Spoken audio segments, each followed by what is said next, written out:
there are big questions hanging over CVS Caremark's prescription refill practice. Medicare is investigating reports that the second largest drugstore chain is refilling prescriptions and submitting insurance claims without patients' approval. That is according to the Los Angeles Times sources. Shares of CVS today down on the news, but the second largest drugstore tells Fox Business directly that it has not been contacted by federal investigators. Let's bring in Dr. Sreedhar Potarazu, CEO of Vital Spring Technologies.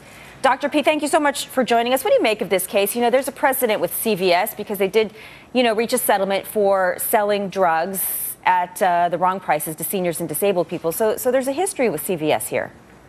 You know, there is a history with CVS, just as you said, on the Medicaid side.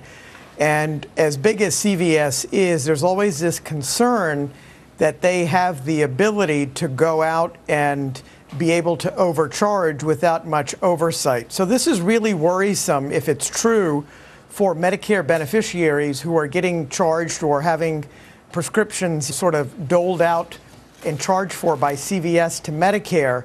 But it really raises an even bigger question about what has driven these companies to actually want to go out and do that. The Obama administration has talked a lot about wanting to get fraud out of the system as a means for Obamacare.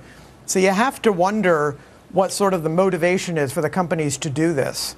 Dr. Pete, when we're looking at specifically what happened in this situation, they're talking about CVS going ahead and refilling a prescription that you've already had filled there before you asked for it and charging it to the insurance company or to Medicare right at that moment. Is that an unusual practice? I mean, they say it's against company policy, but is that something that you think happens a lot? You know, it is an unusual practice, and I think you raise an important point in terms of the checks and balances that are not fully in place.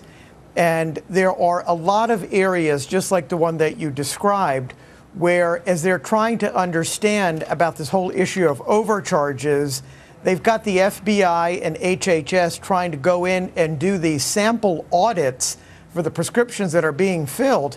That isn't going to cut it. You can't go in and try to sample and hope that you catch something. The reality is that they've got to get a lot more sophisticated if they're in fact going to find out where these overcharges come from. You raised an interesting point when you asked the question of you have to wonder about the motivation. Do you think these pharmacy benefits managers, these pharmacies themselves, are fearing that the dollars, the revenue streams are going to dry up under Obamacare? I really do. And if you look at a couple of things that have happened since Obamacare has been implemented, insurance companies and the pharmacy benefits managers are clearly in a bind to take on more people, to cover more people under their programs. And so they're looking for every possible avenue to stay afloat. The other thing that's happened, even more concerning, is that the idea is that we were trying to drive more competition to bring prices down. But you see the insurance companies that are starting to consolidate. There are only really 3 major pharmacy benefits managers. So when you look at the amount of market share they have, there isn't really much competition that's preventing them from doing whatever they want. And a lot of that is really on the rebound of what happened with Obamacare. And sort of, it was an interesting discussion last night at the debate about the impact to Medicare.